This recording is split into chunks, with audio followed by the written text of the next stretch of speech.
കാട്ടാക്കടയിൽ മത്സരചിത്രം തെളിഞ്ഞു കഴിഞ്ഞു. 3 മുന്നണികളുടെയും സ്ഥാനാർത്ഥികൾ തയ്യാറാണ്. എനിക്കൊപ്പം ഇടതുമുന്നണിയുടെ സ്ഥാനാർത്ഥി കാട്ടാക്കട MLA 2 തവണ MLA IB സതീഷ് എനിക്കൊപ്പം ചേരുകയാണ്. ആദ്യം 1000-ൽ താഴെ വോട്ടുകളുടെ മാത്രം ഭൂരിപക്ഷം, പക്ഷേ പിന്നീട് അത് 23,000-ഓളം വോട്ടിന്റെ വൻ ഭൂരിപക്ഷത്തിൽ ജയിച്ചാണ് IB സതീഷ് രണ്ടാമത് MLA ആയത്. ഇത്തവണ എങ്ങനെയാണ് ഈ മത്സരത്തെ കാണുന്നത്? കഴിഞ്ഞ തവണത്തെ വിജയം ആവർത്തിക്കാനാവും, മെച്ചപ്പെടുത്താനാവും. ഇടതുപക്ഷ ജനാധിപത്യ മുന്നണി സർക്കാർ കഴിഞ്ഞ 10 വർഷം കേരളത്തിലുണ്ടാക്കിയ ഒരു മാറ്റമുണ്ട്. അത് സാമാന്യ ബുദ്ധിയുള്ള എല്ലാവർക്കും കാണാനും അനുഭവിക്കാനും പറ്റുന്ന മാറ്റമാണ്. ആ മാറ്റം കാട്ടാക്കടയിലും ഉണ്ടായി എന്ന് മാത്രമല്ല, ഇടതുപക്ഷ ജനാധിപത്യ മുന്നണി സർക്കാർ, പിണറായി സർക്കാർ ആരംഭിച്ച പല ആശയങ്ങളുടെയും തുടക്കം കാട്ടാക്കടയായിരുന്നു. പൊതുവിദ്യാഭ്യാസ സംരക്ഷണ യജ്ഞം നമ്മുടെ സ്കൂളുകളുടെ ആകെ മുഖച്ഛായ മാറ്റിയ, അക്കാദമിക് നിലവാരം മാറ്റിയ പൊതുവിദ്യാഭ്യാസ സംരക്ഷണ യജ്ഞം തുടങ്ങിയത് നമ്മുടെ മണ്ഡലത്തിലാണ്. അതുമാത്രമല്ല, ലോകത്തിലാദ്യമായി സ്ത്രീ സുരക്ഷാ പദ്ധതി പെൻഷൻ നടപ്പാക്കി. അതിൻ്റെ തുടക്കവും നമ്മുടെ മണ്ഡലത്തിലായിരുന്നു. അപ്പോൾ ഞാൻ പറഞ്ഞത്, സർക്കാർ നടപ്പാക്കുന്ന പദ്ധതികൾ അത് കാണുന്നവരാണ്, അനുഭവിക്കുന്നവരാണ്, കൂടുതൽ അടുത്തു നിന്നറിയുന്നവരാണ് കാട്ടാക്കടയിലെ ജനങ്ങൾ. അതുകൊണ്ട് തന്നെ ജനങ്ങൾ ഞങ്ങൾക്കൊപ്പമുണ്ട്. അതുമാത്രമല്ല, കേരളത്തിലെ സാങ്കേതിക സർവകലാശാലയുടെ ആസ്ഥാനം കാട്ടാക്കട മണ്ഡലത്തിൽ വരാൻ പോകുന്നു. ദക്ഷിണേന്ത്യയിലെ ആദ്യത്തെ ഇലക്ട്രോണിക് വാഹനങ്ങളുമായി ബന്ധപ്പെട്ട ഗവേഷണം, റിസർച്ച്, അതോടൊപ്പം ഉൽപ്പാദിപ്പിക്കുന്ന ഫാക്ടറി, അതെല്ലാം ട്രസ്റ്റ് പാർക്കിന്റെ കീഴിൽ വരാൻ പോകുന്നതും കാട്ടാക്കട മണ്ഡലത്തിലാണ്.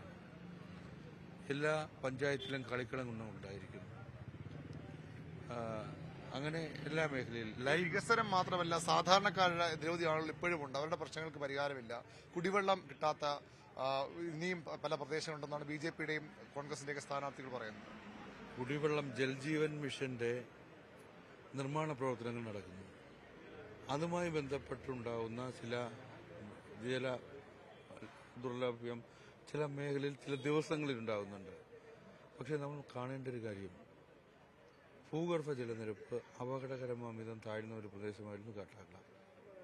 വറ്റിപ്പോയ കിണറുകളും കുളങ്ങളും ഇന്ന് ആ സ്ഥിതി മാറി. എല്ലാ തോടുകളിലും നീരൊഴുക്കുണ്ട്, കുളങ്ങളിൽ ജലനിരപ്പ് ഉയർന്നിരിക്കുന്നു. കേന്ദ്ര സർക്കാരിന്റെ ഭൂഗർഭ ജലവകുപ്പിന്റെ റിപ്പോർട്ടുകളുണ്ട്.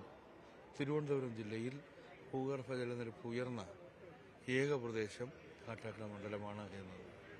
അപ്പോൾ അത് ആരോപണമാണ്. ജലസമൃദ്ധി എന്ന പദ്ധതിയെ, അതിൽ നിന്ന് കിട്ടുന്ന സ്വീകാര്യത, അതിനെതിരായി ഈ പൈപ്പ് ലൈൻ വഴി കിട്ടുന്ന വെള്ളത്തിന്റെ മുടക്കം അതിനെ ഉപയോഗിക്കുകയാണ് രാഷ്ട്രീയമായി. അതിന് ദുഷ്ടലാക്കാനുള്ളത്. അതിനെ ജനങ്ങൾ മനസ്സിലാക്കുന്നു. ഐക്യരാഷ്ട്രസഭയിൽ ഡോക്ടർ പോൾ വാൻ മീൽ അദ്ദേഹം ഒരു പേപ്പർ അവതരിപ്പിച്ചു. അതിൽ പറയുന്നുണ്ട്, സ്കൂൾ കുട്ടികൾ മുതൽ വയോജനങ്ങൾ വരെ അണിനിരന്ന ഒരു യജ്ഞം ആണ് ഇത് എന്ന്. തീർച്ചയായും അതിനൊരു മാറ്റം ഉണ്ടായിട്ടുണ്ട്. വാട്ടർ അതോറിറ്റിയുടെ പൈപ്പ് ലൈനിൽ കൂടെ വെള്ളം വരാതെ ആകുന്നതിന് മറ്റു ചില കാരണങ്ങളാണുള്ളത്. അതും ജലസമൃദ്ധിയും തമ്മിൽ കൂട്ടിക്കെട്ടേണ്ട കാര്യമില്ല. നമ്മുടെ ജൽജീവൻ മിഷന്റെ പ്രവൃത്തി പൂർത്തിയാകുമ്പോൾ 100% വീടുകളിലും പൈപ്പ് ലൈൻ, അതിന് ഇനിയും കുറച്ച് സമയം വേണ്ടതുണ്ട്. പണി നടന്നുകൊണ്ടിരിക്കുകയാണ്. ഒരു 4 മാസം കൂടെ ആകുമ്പോഴത്തേക്കും ജൽജീവൻ മിഷന്റെ പണി പൂർത്തിയാകും. ഈ മുടക്കം ഇല്ലാതെ വെള്ളം ലഭ്യമാകുന്ന സ്ഥിതിയുണ്ടാകും. അതിനാണ് വികസനത്തിനൊപ്പം തന്നെ ഇത്തരം തനതായ പദ്ധതികൾ, ഈ കാട്ടാക്കട മണ്ഡലത്തിന്റെ മാത്രം ചില പദ്ധതികളുമൊക്കെ നടപ്പാക്കിയ ഒരു കരുത്തിൽ തന്നെയാണ് IB സതീഷ് ജനങ്ങളോട് വീണ്ടും വോട്ട് ചോദിക്കുന്നത്. ഇത്തവണയും മത്സരചിത്രം മറ്റൊന്നുമാകില്ല. കഴിഞ്ഞ തവണത്തേക്കാൾ വലിയ ഭൂരിപക്ഷത്തോടെ വിജയിക്കുമെന്ന ആത്മവിശ്വാസമാണ് അദ്ദേഹത്തിനുള്ളത്. കൂടുതൽ വാർത്തകൾക്ക് News 18 Keralam YouTube channel subscribe ചെയ്യുക.